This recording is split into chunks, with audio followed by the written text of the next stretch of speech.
قال الله تعالى في القرآن الكريم قد أفلح من زكاها وقد خاب من دساها قال الله تعالى Allah said Islam is the complete code of life. আমরা এখানে সবাই তো গুণবতী ইউনিয়নে নাকি?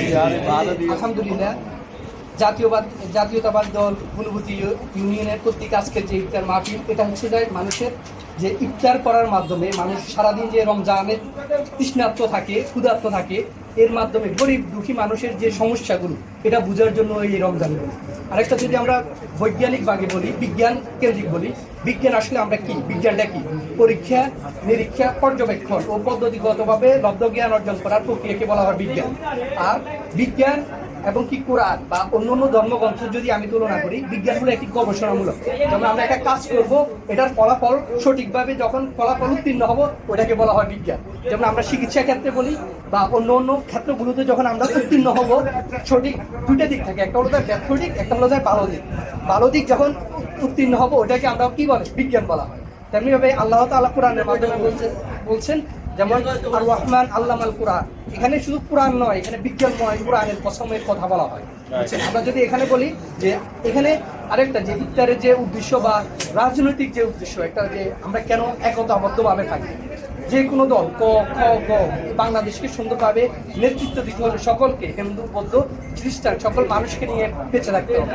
এবং কি আমাদের যে গুণবতী ইউনিয়নে বিভিন্ন কার্ড আসে, বিভিন্ন ভাতা আসে, বিধবা ভাতাগুলো আসে, আমরা এগুলোকে শুধু এখানে শুধু বিএনপির ভিতরে মেধাবী লোক থাকবে এমন না, এবং কি যে ইসলামী আন্দোলনের ভিতরে থাকবে এমন না, যে শুধু মুসলমানদের ভিতরে থাকবে এমন না, খ্রিস্টানের ভিতরে থাকতে পারে। ওই নেতৃত্বগুলোকে, কারণ মানুষকে তৈরি করা হয়েছে মানুষের কল্যাণ। এখন যদি আমি যে সীমাবদ্ধ একটা পুকুরের ভিতরে থাকি, যে মানে পুকুরের মাছ আর সমুদ্রের মাছ এক না, স্বাদে এবং কি যে পুষ্টিগত গুণের ভিতরে পার্থক্য থাকে। তেমনিভাবে আমরা আমাদেরকে যখন বড় চিন্তার মানুষ গড়ে তুলতে পারবো, বড় মাইন্ডে চিন্তা করতে পারবো, রাষ্ট্র শুধু বাংলাদেশ নয়, আন্তর্জাতিক রাষ্ট্রকে কিভাবে আমরা কূটনৈতিকভাবে হ্যান্ডেল করতে পারবো, আমাদের রাষ্ট্রের অধিকারগুলো, মানুষের অধিকারগুলো কিভাবে আমরা সংরক্ষণ করতে পারবো, সেই দিকগুলো আমাদেরকে খেয়াল রাখতে হবে।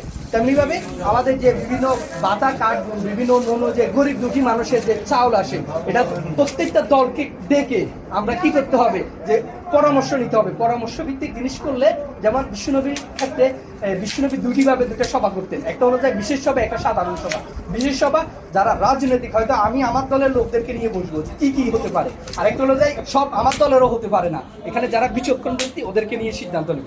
আরেকটা হলো সাধারণ, যেমন সকল দলের সকল সাধারণ মানুষকে নিয়ে আমি আলোচনা করে তাদের পরামর্শগুলো শুনবো। শোনার পরে এখান থেকে আমার কিন্তু কি নলেজ অর্জন হবে, এখান থেকে আমি বিকল্প সৃজনশীল কি নিতে পারবো। যেমন একটা জিনিস থেকে সৃজনশীল যে জ্ঞানগুলো আমরা প্রত্যেকটা মানুষ থেকে অর্জন হবে। এটা যেমন আমি এখানে শ্রমিক থাকতে পারে, এখানে কৃষক থাকতে পারে, তাদের যে সমস্যা, কৃষকদের কি সমস্যাগুলো, এরপরে মহিলা যে তাদের অনেক ক্ষেত্রে তাদের পরিবার, তার ছেলে ইনকাম করে তার মা বাবার ওষুধের খরচটা চালাতে পারে না, বাবার ওষুধের খরচটা চালাতে পারে না, সেক্ষেত্রে ইউনিয়ন পরিষদ থেকে কি বরাদ্দ হচ্ছে, এক্ষেত্রে যেমন সামনে যে মেম্বার হবে, এরপর চেয়ারম্যান হবে, ওই ক্ষেত্রে ভালো লোকগুলোকে আমরা সকলে মিলে পরামর্শ ভিত্তিক মিলে যে কাজগুলো করা, ওই ক্ষেত্রে আমাদেরকে অবদান রাখতে হবে। এবং কি এখানে যে বরাদ্দগুলো আসে, বরাদ্দগুলো সঠিকভাবে বন্টন হচ্ছে কিনা, এবং কি রাস্তাঘাটের যে উন্নয়ন, যেমন আমাদের পদুয়ার যে রোডটা আছে, আমাদের সকলেই কষ্ট হয়, আমরা জানি।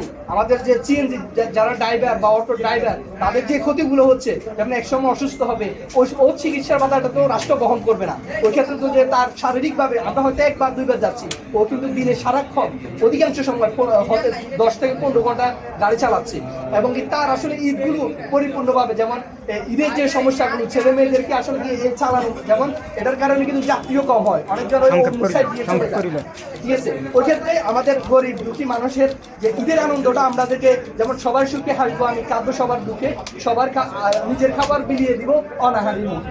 আমরা যে গরিব যে দুঃখী মানুষগুলো আছে তাদের কথা চিন্তা করতে হবে। ইসলাম শুধু নিজেদের মানে মুসলমান হলে মুসলমানদের না, এখানে যখন বিশ্বনবী বিচার করতে বসছে বা হযরত ওমর রাদিয়াল্লাহু তাআলার এখানে অন্য একজন পৌত্তলিক যে পূজা করে, উনি একটা বিচার নিয়ে আসছে, যখন মুসলমানের পক্ষে রায় যায় না, পৌত্তলিকের পক্ষে রায় গিয়েছে। এটা হলো ইসলাম, একটা মানদণ্ড, ইসলাম একটা সঠিক। এখানে আমরা ওই ইসলামের সঠিক এটাকে আমরা সকলের সামনে এই করতে হবে বলে আমি আমার বক্তব্য